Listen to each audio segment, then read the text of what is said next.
বন্ধুরা তোমরা সবাই কেমন আছো? আশা করছি ভালো আছো। তো আমরা এখন দুজনে বেরোচ্ছি মায়াপুর ভ্রমণে। তো আমরা এখন একটা দেখি টোটো করব, তো টোটো করে গোটাই ঘোরার চেষ্টা করব। দেখা যাক কী করতে পারি না পারি, মানে ঘুরতে পারি কি না। একদিনে যেহেতু ট্যুর, সেহেতু সবটা কমপ্লিট করতে পারবো কি না বলতে পারছি না। তো চলো দেখা যাক। আর ইস্কনের সন্ধ্যা আরতিটা খুব ভালো লাগে, তো ওটা দেখার চেষ্টা করবো। আমরা এখন একটা টোটো করেছি, তো টোটো করে আপনার বাড়ি এখানেই? হ্যাঁ। এটা হচ্ছে জগন্নাথ মন্দির।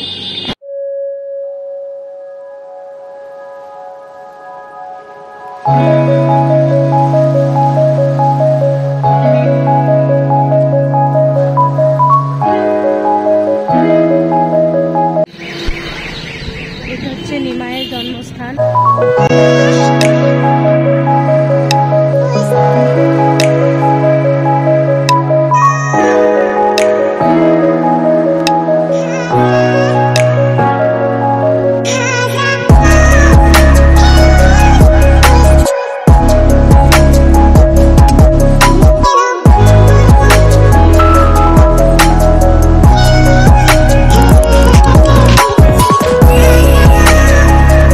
এটা হচ্ছে প্রভু শ্রী চৈতন্য মহাপ্রভুর জন্মস্থান।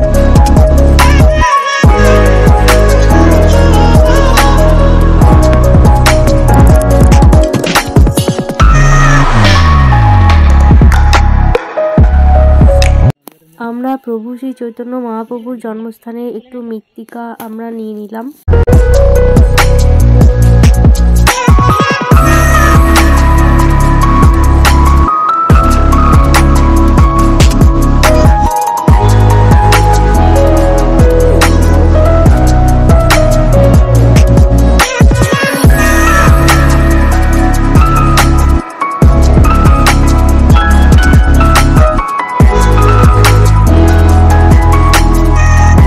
এখানে প্রভু শ্রী চৈতন্যদেবের শৈশবকালের পদযুগল এখানে রাখা আছে।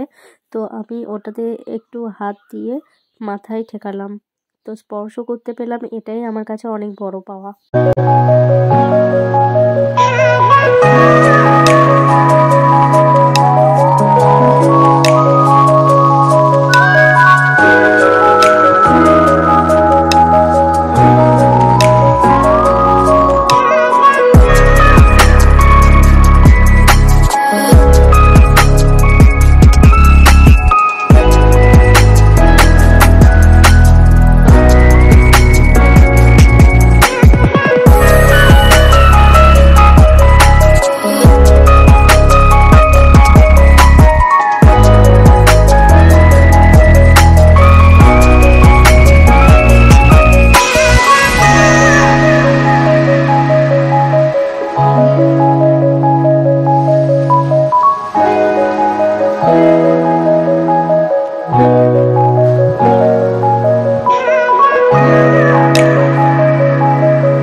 চাঁদ কাজীর সমাধি।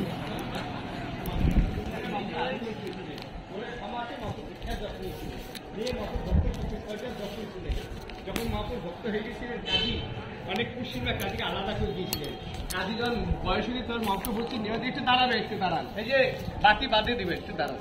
এই জন্য কাজ যখন ধরে রাখেন মহাপুর নিজে হাতে কাজীকে মাটি দিয়েছিলেন। বলেছিল নিমাই দাঁড়াও, তোমাকে দাঁড়াইতে বলছি, শুনলে না? আমি তো মুসলিম, আমাকে নাচবে মুসলমান, নাচবে হিন্দু, আমার কি করতে হবে? মহাপু বলে তুই মুখে করো নাম করলো এবার তোমার সিদ্ধ খাবে। কাজ ধরে রাখেন মহাপু নিজেতে মাটি দিয়ে মহাপুর একটা ছোট ডাল ফুটে সেটাই গাছ। এই গাছটা হচ্ছে 538 বছর বয়স। এই গাছটা মরা না, গাছটা হচ্ছে যত গরম ভাব করবে